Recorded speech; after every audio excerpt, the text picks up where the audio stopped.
New Hampshire is recognized. Thank you, Mr. President. First, I want to congratulate the Republican leader for a really superb statement on where we stand relative to this bill on regulatory reform. It truly is a bill that is misnamed. I mean, this bill should be the expansion of government for the purposes of making us more like Europe. Act. And as a very practical matter, it does almost nothing about the core issues which have created the issue of financial instability in this country. It does nothing in the area of Fannie Mae and Freddie Mac, which is the real estate issue. It does virtually nothing in the area of making sure that we have a workable systemic risk situation structure so that we can address the issue of systemic risk. And instead of addressing in a constructive way which would actually put some vitality and usefulness into regulating the derivatives market, it actually steps back and creates a derivative regulation which all the major regulators who we respect have said simply won't work. And I want to talk about that a little bit because I didn't think there was anything that you could do which would make this regulatory proposal on derivatives worse.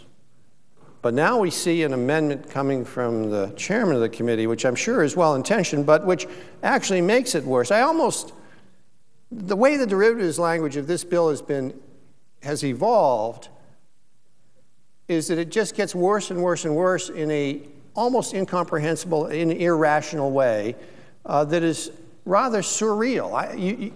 It's almost as if we were at the Mad Hatter's Tea Party, the way that this derivatives language is evolving.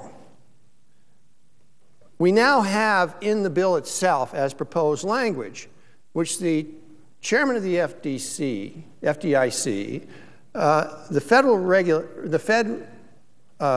Reserve's staff, Chairman Volcker, and the OCC have all said won't work. And in fact, not only have they said it won't work, they have said that it will have a negative impact on the stability of the derivatives market. It will cause the market to move overseas and make America less competitive. It will cause a contraction in credit in this country, and it will hurt consumers and users of derivatives across this nation.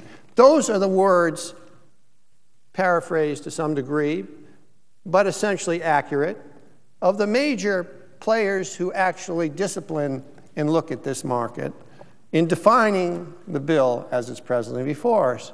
And now, in some sort of bizarre attempt, as if the Mad Hatter had arrived to correct this issue, we see an amendment from the chairman of the committee suggesting that we should put in place an even more convoluted system tied to uncertainty of no decision occurring for 2 years. The proposal says that we will have the Stability Council, and this Stability Council is made up of a whole group of people, I think there are 9 different regulators on, take a look at what's in the language of the bill now relative to taking swap desks out of financial institutions and determine whether or not it makes sense, whether or not that language makes sense. Well, it doesn't make sense. We already know that because a group of those regulators have already said it doesn't make sense. So we're going to wait for 2 years to determine that it doesn't make sense when we already know it doesn't make sense. And then they are going to make that recommendation to the Congress, so the Congress gets to legislate to correct what we already know is an error in the bill.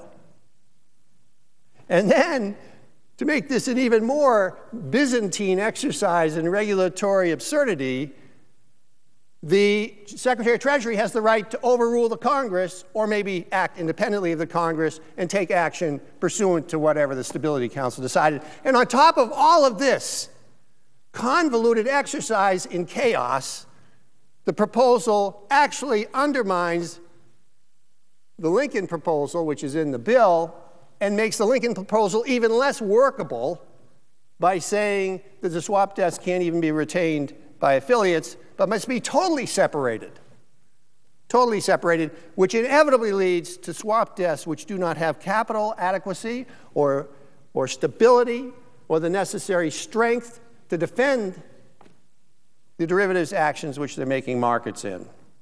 So you actually weaken and significantly reduce the stability of the market, making it more risky.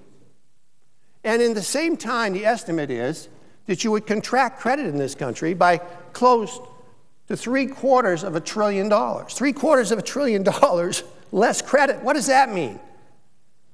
That means John and Mary Jones, who are working on Main Street America, producing something that they're selling maybe to a company that's a little bit larger, that's selling that product overseas, is probably not going to be able to get the credit they need in order to produce the product. And so they will have to contract the size of their business, and we will reduce the number of jobs in this country, or we will certainly reduce the rate of job creation in this country. You know, this country's great and unique advantage is that we are the best place in the world for an entrepreneur and a risk taker, somebody who actually is willing to go out there and do something to create jobs, the best place in the world for that individual to get capital and credit at a reasonable price and in a reasonably efficient way.